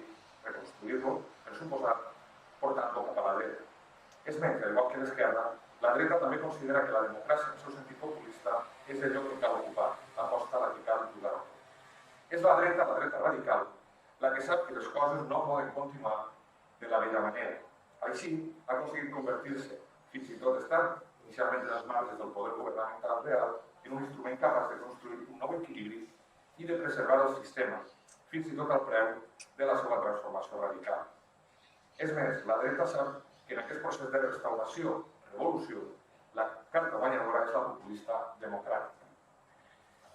Així estan en joc un conjunt de categories gramscianes, com és evident, que estan en joc un conjunt de categories que són rousseauianes també i que estan en joc i que me pareix que descriuen molt bé la situació actual. Però com algú de vosaltres ja s'haurà donat, aquest no és un text actual. Aquest és un text de 1980 i és un text de Stuart Hall. És el seu anàlisi de l'ascens del thatcherisme. Per tant, resulta que tenim unes ferramentes, tenim unes tradicions, tenim una possibilitat de fer una anàlisi a través d'uns determinats conceptes, però no estic segur que estiguem traient-li el profit que correspondria. No sé fins a quin punt hem avançat molt després d'aquestes anàlisis, o hem après molt del que aquestes anàlisis posaven damunt de la taula de fer una certa deriva. Jo crec profundament en la utilització de Thompson com una caixa de ferramentes. Jo crec que el més important, ho ha dit molt Mònica, no és en absolut quedar-nos en el que va de Thompson, sinó de quina forma ha obert unes portes per anar molt lluny, pot ser tan lluny que acabes dient el contrari del que deia Thompson. Doncs molt bé, seria la possibilitat d'una tradició. I crec que la vessant culturalista, que ell sempre va negar que se l'haguera d'etiquetar com a culturalista, però que ara que efectivament aquelles batalles tan àcides, tan agres, tan desagradables en ocasions com se van produir a propòsit de l'impacte del gir lingüístic i la transformació i tal, han quedat superades. Jo crec que ara podem tindre una perspectiva un poc més complexa i jo crec que això ens permet donar una possibilitat de reinterpretar les coses. Voldria acabar, com que he estat parlant de moltes derrotes, voldria parlar, estem també segur que gràcies a les derrotes actuals acabarem fent uns llibres d'història magnífics, dels quals es parlarà en les universitats en el futur, perquè no pareix que l'escenari vagi a ser excessivament optimista. Però jo voldria recomanar-vos, recordar-vos els que heu llegit un llibre que a mi m'ha impactat profundament i que m'ha fet rellegir a Thompson en la clau que acaba de dir del significat de les derrotes, que és el llibre d'Enzo Traverso, Melancolia de l'esquerra, que és un llibre que probablement no te'l pots agafar al peu de la lletra, històricament parlant, jo crec que és un llibre, en fi, opinable, però que planteja una reflexió que pareix tremendament útil. En fi, no cal presentar aquí Enzo Traverso, però vull dir, fa una reflexió molt interessant sobre el significat que les derrotes tenen. Així podria haver estat Thompson en aquest llibre. Podria haver aparegut, perquè Gramsci està, la derrota gramsciana està, però planteja aquesta possibilitat, el que ell anomena melancolia d'esquerra, a través d'un concepte de Walter Benjamin, com sabeu, que planteja que la derrota és en realitat, la memòria de la derrota és en realitat l'activador de la possibilitat d'un pensament alternatiu. I en aquesta clau se pot llegir l'obra de Thompson, perquè jo crec que la formació de la classe obrera a Anglaterra és això, i l'obra posterior és també el resultat d'una sèrie de derrotes. Nosaltres no tenim per què ser hereus, som hereus, però no tenim per què quedar lligats per aquestes derrotes. Nosaltres ja tenim les nostres derrotes pròpies. Per tant, no fa falta que ens sentim obligats a dir. Però crec que és una forma interessant de plantejar com la política i la historiografia poden permetre articular, ho han permès en el passat i poden permetre articular en el futur, probablement alguna cosa. Jo vull ser així molt.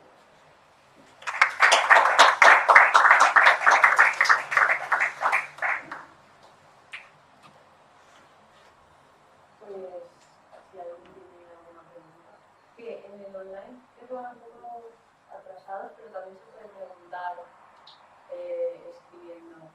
Sí, lo voy a escribir para que lo vean.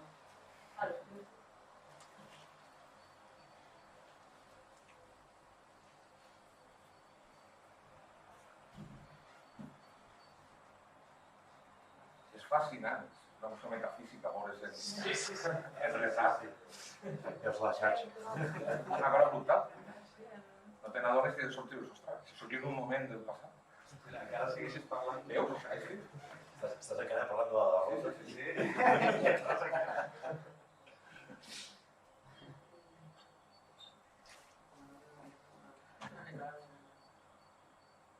Y yo tengo un pequeño comentario, pero no sé si queréis que utilicemos el micro o lo digo directamente y más o menos... ¿Sí? Sí, vale. Ah, ya. Bueno, si quieres usarlo, usarlo. Bien, ¿no?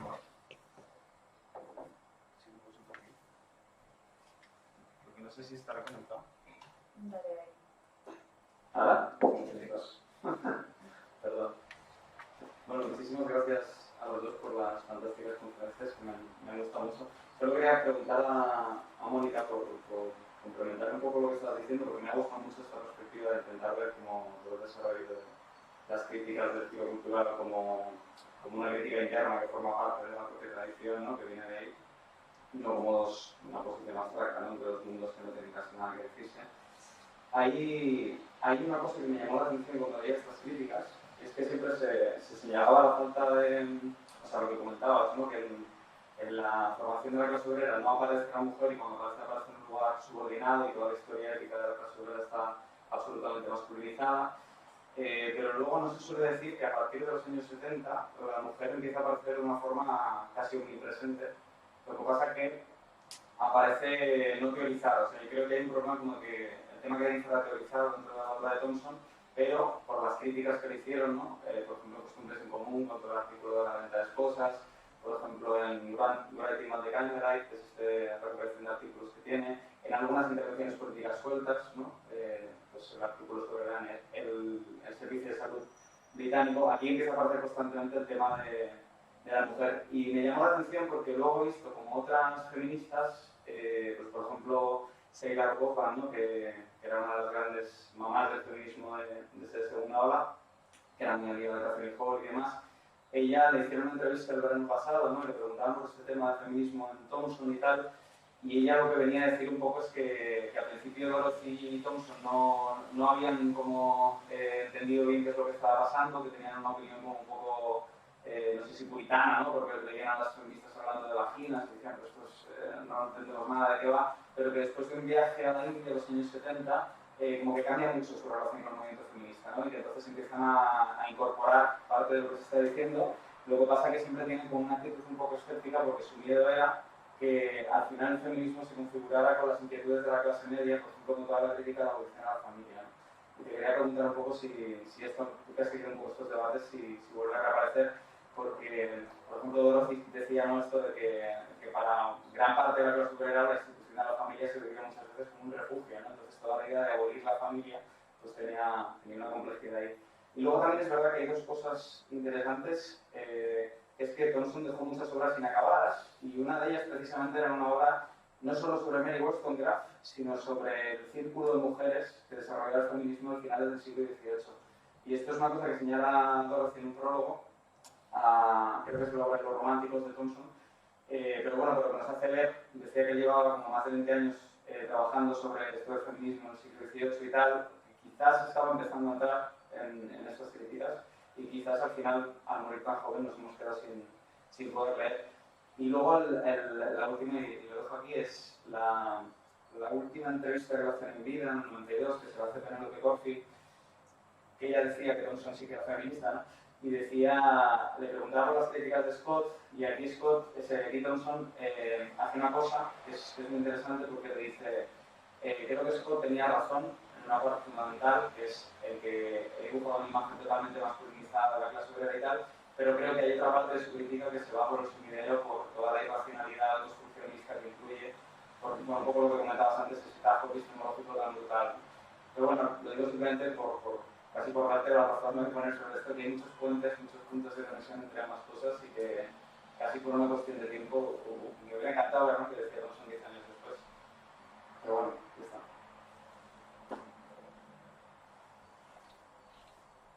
Bueno, dejo aquí un pregunta yo ahí. No sé si arriba en el Pablo. No, música que tiene. No, es muy breve. No. Yo creo que los dos habéis insistido bastante en esa idea de que, más allá de las polémicas de los años, de los finales de los 70, esas agrias polémicas hechas en iglesias, que Thompson sería un precursor, casi uno de los padres del giro cultural. Pero ¿cómo veis esa afirmación ante dos hechos que también se dan? Uno es que Thompson criticó la idea de que él fuera culturalista, es decir, y eso hay textos específicos, y otra que parte de ese giro, sobre todo en el caso del giro lingüístico, hay una crítica específica a Thompson, en el sentido que viene a decir, no, oye, la experiencia es también una construcción discursiva y lingüística, y por tanto Thompson, paradójicamente, las primeras críticas a Thompson son que es culturalista, y las críticas posteriores en las décadas siguientes es que es demasiado poco culturalista. Y paradójicamente muchas de las críticas se las hacen a las mismas personas que son las que han cambiado de posición de una década a otra, o sea, han pasado de un marxismo prácticamente al estructuralismo al postestructuralismo en este caso. Pero él específicamente dice que no es culturalista. Como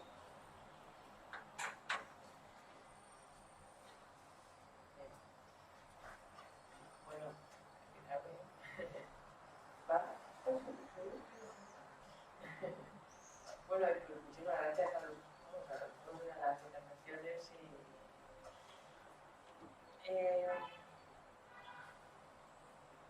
Bueno, en primer lugar, Julio,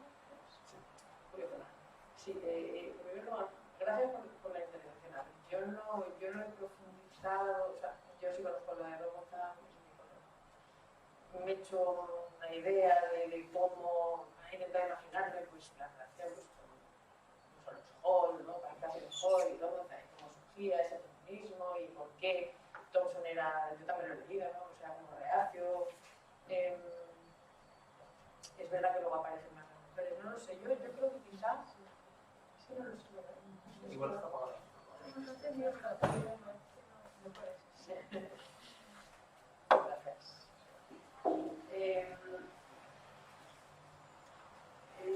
Yo lo que pienso es que, a ver, yo sí lo que pienso es que no sé si es una clave querer saber si Thompson era feminista o no era feminista o por qué. O sea, yo creo que la fuerza con la que rompe el feminismo, el reto que se ve delante del feminismo, y hablo de estas personas, estas mujeres un poco más jóvenes que él, que sí estaban involucradas desde el principio del movimiento feminista británico, que desde ahí escriben sus historias y también de las historias. Yo creo que él no forma parte de esa implicación política para el feminismo. Claro.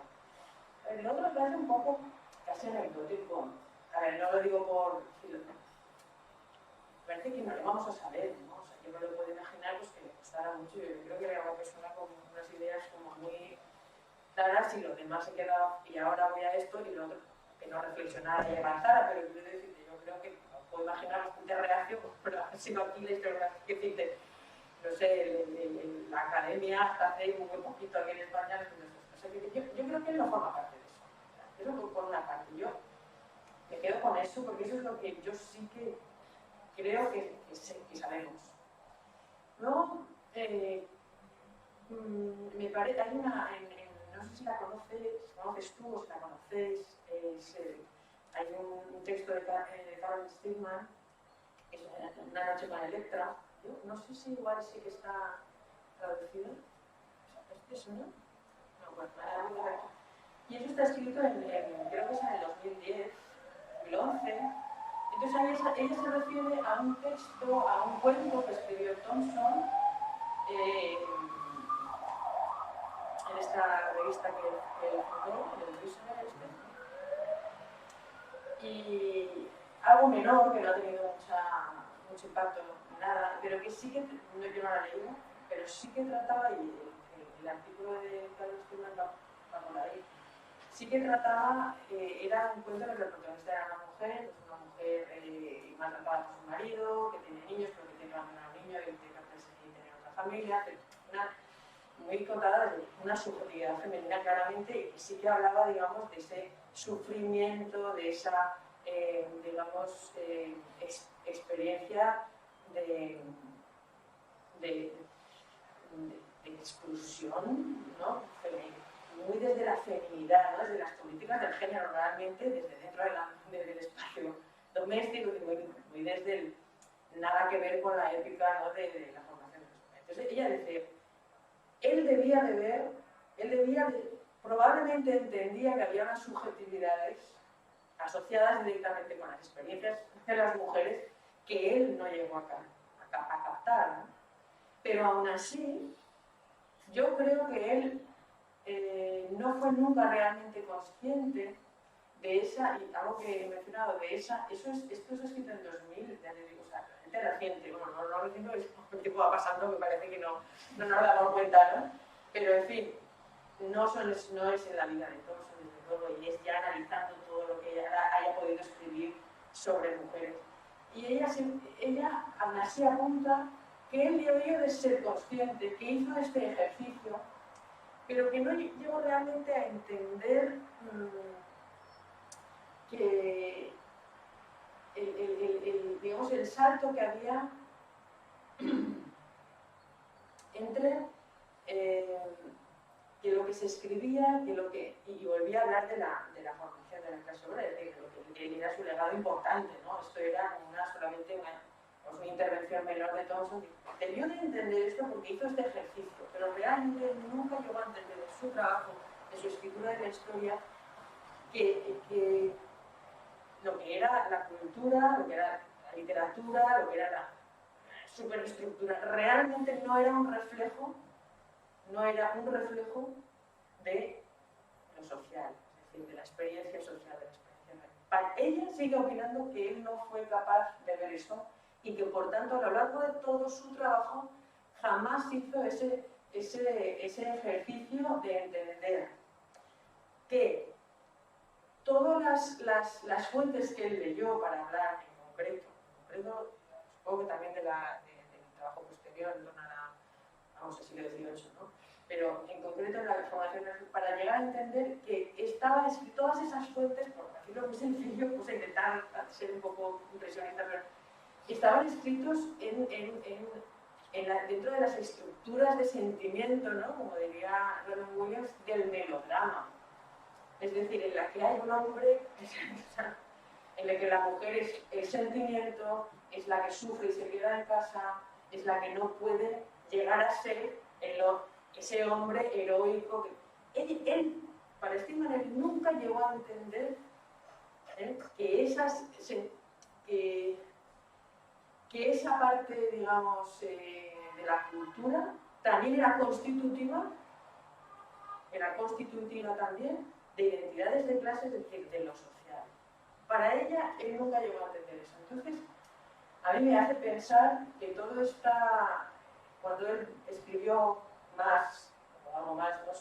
sobre las mujeres se incorporó, probablemente este es el texto en el que más se acercó a problematizar realmente, a descentrar el relato que le estaba contando sobre el final del siglo XVIII y principios del XIX, ¿no? Para Steinman nunca llegó a romper esto, que fue un historiador culturalista, etc. Nunca llegó a entender que había unas estructuras, digamos, en los relatos que también le contaban las fuentes a él y que no eran un reflejo de la realidad, sino de lo que la gente que vivía en ese momento soñaba, pensaba, de cómo ellos articulaban sus experiencias en torno a una visión atravesada por el género, donde las mujeres se asociaban a lo femenino, al sentimiento, al espacio doméstico, al irracional, y los hombres a la conquista pues, del espacio público, de la política, de la lucha por la democracia. Es decir, nunca llegó a entender que también debía de deconstruir eso, porque esas ilusiones, esa ilusión en términos de género, también es constitutiva de la identidad. Entonces a mí me hace pensar que, independientemente de que él, claro, siempre dice, bueno, no quiero mujeres porque no había mujeres en las fuentes. Y sí, claro, si dejar hablar las fuentes, pues es problemático porque te deja sin problematizar, es lo que le han dicho, una parte muy importante. Entonces, en fin, no sé si te he dicho algo interesante respecto a lo que tú has comentado, pero ¿sabes? Me cuadran algunas cosas, otras no tanto, porque todo el énfasis de las tasas estructurales de la mujer que está presente en el mercado, fijando los precios que está, es un tema que atraviesa costumbres en común en todos los artículos, ¿eh? Y luego tiene un artículo específico. Sí, bueno, es que en ese sentido él sí que, a ver, es que él no era antifeminista, o sea, a ver, es que él, a las mujeres que le salían les dio voz. Ahora, yo lo que no sé es si todos esos conflictos, aunque él redefiniera la idea, por supuesto, de la política y tal, yo creo que eso también está en las lecturas posteriormente que se han hecho de él. Yo creo que realmente él no...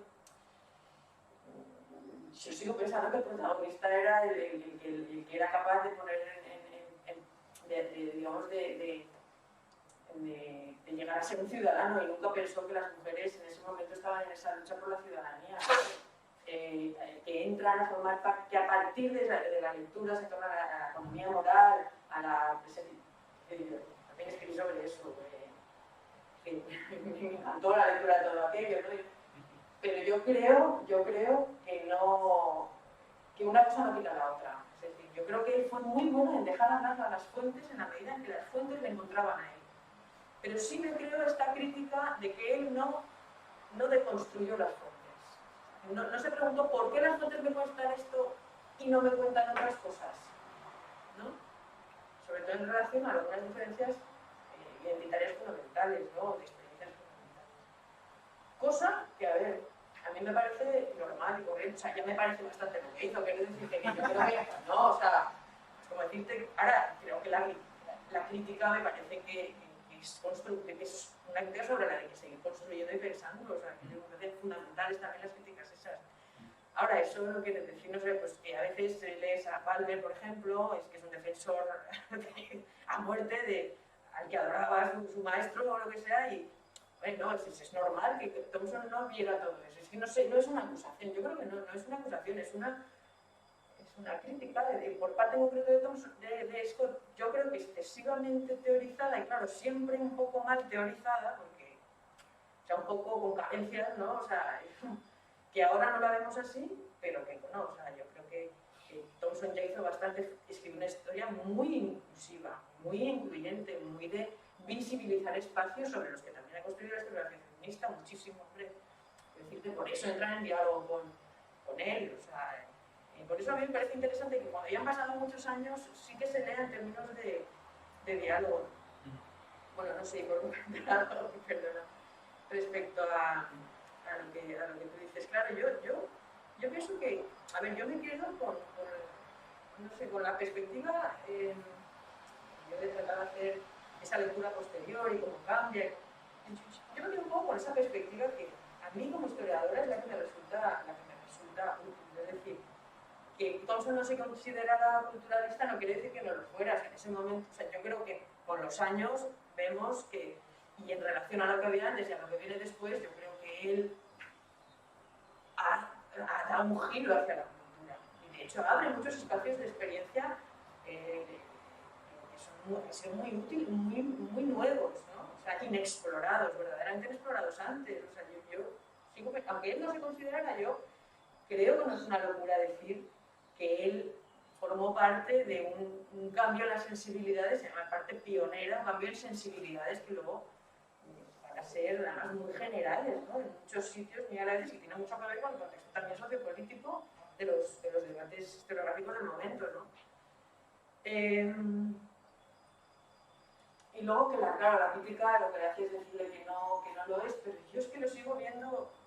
O sea, yo entiendo lo que dices porque esto también está, o sea, es demasiado, uno le dice que le atacan al culturalista, no quiere serlo, el otro le dice que no es suficiente, pero yo creo que forma parte de una reflexión que si la personalizamos, entonces nos la perdemos, es lo que yo creo que a veces hace Palmer, porque luego él además, yo sé que él ha escrito, yo leí solamente, pero hay un libro de Night Travels, que escribe poco después de toda estos intercambios, ¿no? Postestructuralismo frente a la defensa de la historia y tal, que lo que hace perfectamente es un libro escrito desde un análisis cultural de todas las experiencias, bueno, de nocturnas, ¿no? de los márgenes, ¿no? Es decir, yo creo que con el tiempo, si lo reevaluamos, me sigo quedando con esa idea de que es una puerta abierta a críticas posteriores y que esas críticas son desde dentro, que además son desde dentro no solamente aquí, es que la cuarta generación tuvo su propia crítica desde dentro, es decir, sigo pensando que se puede pensar en los términos que yo quiero enfatizar, es que también están los que planteas, ¿no? Yo enfatizaría eso. Y por eso quería coger el ejemplo de estas tres mujeres, que me parece que están en la órbita directa de toda esta historiografía, ¿no? La accesibilidad de Thompson y toda su ruptura, y que ellas tienen unas trayectorias que hablan por sí mismas de todo lo que él abrió y de todo todas las direcciones y todos los sitios en que pueden transformarse todos esos nuevos espacios de análisis cultural, de subjetividad, etcétera, que él habló. O sea, y que además son mujeres que, sobre todo, que yo creo que es importante, y es que es volver a... Es importante entender que en su momento, es muy importante desde la práctica de la escritura, yo creo, de la historia, entender la evolución de ese legado, verdaderamente, para seguir repensando.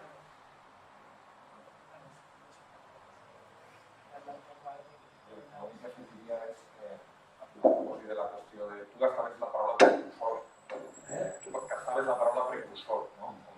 Sí, jo crec que precursor és una paraula ben trobada. Se pot ser precursor voluntàriament o se pot ser precursor involuntàriament. Jo estic realment convençut que tot prové dels presocràtics, una convenció personal que tinc, per tant, que podré mirar i al final tu acabes trobant alguna cosa que ja estava allí.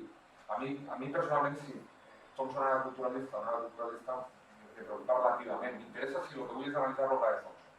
Però, clar, estava clar que necessitaré saber-ho. Però si el que m'interessa és poder fer una lectura a partir d'aquestes ferramentes, doncs aleshores em pot interessar més. A mi em passa amb Gramsci, igual. Gramsci, i ho he dit abans, jo crec que en Gramsci no estan les coses que diuen que diu Gramsci, però ha generat tota una escola de pensament que ha permès anar molt més lluny del que... Perquè si no ens hauríem quedat en algunes categories d'un moment molt concret, creades per una qüestió, la seva noció d'hegemonia està directament vinculada a una concepció leninista que, bueno, passat un temps pot resultar relativament interessant i en canvi aquesta lectura, la deriva de la lectura ens pot resultar més útil, no? Això me recorda que quan ho vam comentar, no? El llibre aquell de, no se'n recorda ningú, però bueno, el llibre aquell de Gerald Cohen, de la teoria de la història de Karl Marx, com una defensa, no? Que és un llibre magnífic, que demostra amb tota la capacitat de reflexió d'un filòsof analític que Marx és exactament un economicista i un determinista econòmic. Quan acabes el llibre l'has llegit. Perfecte, això no vol dir res. Tens raó, però no val, perquè si te quedes ahí no has fet res, no? Entonces jo crec que la idea precursor és bona. Jo crec que en algunes coses, ja ho estava dient a propòsit de tota la deriva posterior, no? Ell tenia un problema, Thompson tenia un problema. Thompson tenia un bloqueig pel que fa a tot el pensament que era arrelat de l'estructuralisme i el postestructuralisme, i això dut als extrems que es vulga, que es resulta no sé què, però ahir ha vingut bona part de les ferramentes teòriques que han permès renovar una sèrie de coses. Després, ha dut a llocs que, molt bé, doncs el mateix, no servien, no són útils, no ens van a l'història, el que siga. Però tots eren capaços en el sentit de... I aquest salt no el volia donar, ni intel·lectualment, ni generacionalment, ni políticament, ell no podia estar allà. Això pot arribar a hipotecar determinades coses. Està molt ben dit, no era antifeminista, però d'ahir a dir que podia ser. Potser políticament ell se podia considerar un home perfectament identificat amb el moviment. No sé, segur que sí, però des del punt de vista del que està escrit, que és l'obra, no fa la impressió de que pugui estar. Però jo crec que, bueno, Thompsonòlegs, si som especialistes en l'obra de Thompson és una cosa, i si utilitzem l'obra de Thompson com a possibilitat de diàleg, no, és una altra cosa. Però al final és presocràtic.